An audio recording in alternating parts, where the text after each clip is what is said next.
বাবার বাড়িতে যাওয়ার আগের মুহূর্তটা কতটা যে আনন্দের, এটা সব মেয়েরাই বোঝে। আনন্দে আমার ভিতরটা একদম ফুরফুর করছিল। কয়েকদিন শ্বশুর বাড়িতে থেকেছি, তারপর যাচ্ছি বাবার বাড়িতে। বাড়িতে গিয়ে শুধু ব্যাগগুলোই রেখেছি, ভাই বোন সবাই আমার জন্য অপেক্ষা করছিল। দেন সবাই মিলে আমরা ফুফাতো বোনের বিয়েতে যাচ্ছিলাম। তো বাবার বাড়িতে আমি যে কয়দিন থেকেছি বেশ অনেক কিছু ফুটেজ নিয়ে থাকছে আজকের এই ভিডিও। তো আমরা যাওয়ার জন্য একদমই রেডি। শুক্রবার দিন ছিল, ওই দিন আমাদের একটা ইনভাইট ছিল, মানে আমার ফুফাতো বোনের বিয়ে। তো দুপুরের পরপরে আমরা বের হয়েছি। আর শাশুড়ি মাকেও সাথে নিলাম, ছোট আপুর বাসায় যাবে। আপুর বাসায় আজকে মিলাদ, যদি সেদিন আমরা না যেতাম তাহলে আপুর বাসাতেই যেতে হবে। আমরা চলে যাবো জন্য আপু আগেই আমাদেরকে দাওয়াত করেছিল। শাশুড়ি মাকে নেমে দিয়ে যাচ্ছিলাম। এই যে আমাদের বাড়ি, রাস্তার এখান থেকে শুরু একদম ওই শেষ প্রান্ত পর্যন্ত। ভাবতে আমার অনেক ভালো লাগে, এত বড় বাড়ির বউ আমি। এখানে আমার শাশুড়ি মা মানে আমরা থাকি, আর আমাদের আরো একটা বাড়ি আছে। এই বাড়িটাও বিশাল বড়, ওই যে একদম শেষ প্রান্ত পর্যন্ত। এই বাড়িতে আমার দাদি শাশুড়ি, ভাইয়া আর ভাবি থাকে। আমাদের দুই বাড়ির মাঝে ডিস্টেন্স খুব বেশি না, কাছাকাছি চলে যাচ্ছি। এজন্য ভাবি আর দাদির সাথে দেখা করতে গিয়েছিলাম। দিনাজপুর আমার অনেক পছন্দের একটা জায়গা। ওর সাথে পরিচয় হওয়ার আগে আমি জানতাম না যে ওর বাসা দিনাজপুরে।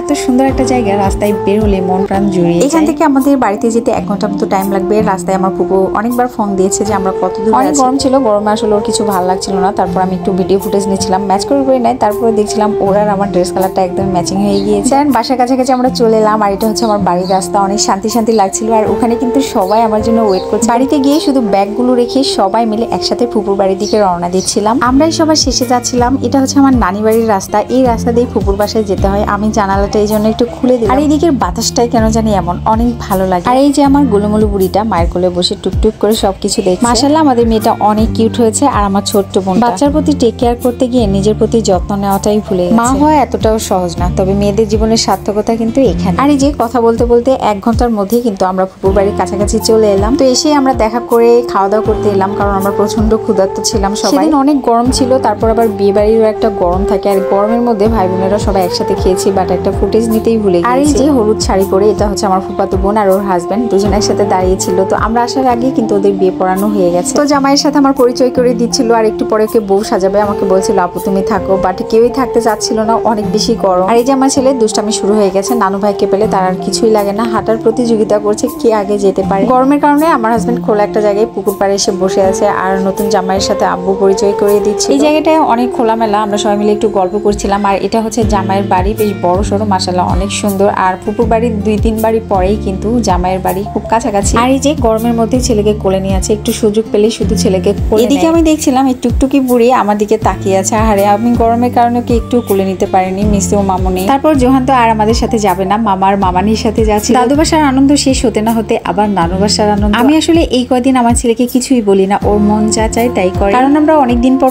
গ্রামের বাড়িতে আসি। আর এই কয়দিন আমার ছেলে ইচ্ছে মতো খেলাধুলা করে। বিয়ে বাড়ি থেকে আসতে আসতে রাত হয়েছে, পরের দিন সকালে উঠে মামাকে নিয়ে পুকুরে নেমে পড়েছে। আর একটু পরে আমরাও চলে এলাম। জোহান মামার সাথে একটু খেলবে, তারপর জাল দিয়ে মাছ ধরবে। আমার ছেলে তো মামার এরকম লাফালাফি দেখে ভীষণ খুশি। তারপরে সে পানি দিয়ে শুধু খেলবে আর খেলবে, যতক্ষণ আমি না বলবো ততক্ষণ ও খেলতেই থাকবে। এভাবে ও 3 থেকে 4 ঘন্টায় পুকুরে খেলেছে। আর আমার ভাই তো বলবে শুধু কিছু হবে না, পুকুরে নাকি অনেকক্ষণ গোসল করলেও কিছু হয় না, এটা আমার ভাইয়ের কথা। তারপর সে বাড়ি থেকে জাল এনে মামা ভাগ্নে দুজনে মিলে মাছ ধরছে। 2 বোন আর ভাইয়ের বউ, আমরাও কিন্তু বসে বসে মাছ ধরাই দেখছিলাম। আর এই যে আমার ছেলের রাফি বন্ধু কিন্তু সারাক্ষণই আমার ছেলের সাথে সাথেই থাকে। আমার ভাই মাছ ধরে ধরে আমাদেরকে দিচ্ছিল আর বলছিল এগুলো ছেড়ে দাও। মাছ ছেড়ে দিতে জোহান যে এত মজা পাচ্ছিল, তো কিছু মাছ ছেড়ে দিয়ে যেগুলো বড় হবে আর কিছু মাছ আমরা নিয়েছিলাম। নাতি নাতনি কাছে থাকলে আব্বুর এই সময়টা কিন্তু বেশ ভালো কাটে। ইরা মামুনি আব্বুর কোলে বসে বসে মাছ দিয়ে কত সুন্দর খেলা করছে। সন্ধ্যার দিকে আমরা সবাই মিলে নানি বাড়িতে গিয়েছিলাম। নানি বাড়িতে গেলে নানি যে কত খুশি হয়, তার থেকে খুশি হয় আমার মা। সবাইকে একসাথে নিয়ে যেতে পারলে আমার মা অনেক খুশি হয়। সবাই থাকার জন্য অনেক করে বলছিল, বাট তারপরও থাকা হয়নি। আর এই যে আমার নানা, এভাবেই কিন্তু ছোটবেলা থেকে পথে গিয়ে দেয় আমাদেরকে। নানি বাড়ির এই রাস্তাগুলোতে পা দিলে আমার কেমন যেন একটা ফিল চলে আসে, ছোটবেলার কথাগুলো মনে পড়ে যায়। আমি তো হাঁটছিলাম আমার নানার সাথে, আর আমার ছেলে হাঁটছে তার নানার সাথে। তো যাচ্ছিলাম, এখানে আমার মামার দোকান ছিল, দেখা করে আমরা সবাই বাসা যাচ্ছি। তো আজকে এখানে শেষ করছি, সবাই ভালো থাকবেন, আল্লাহ হাফেজ।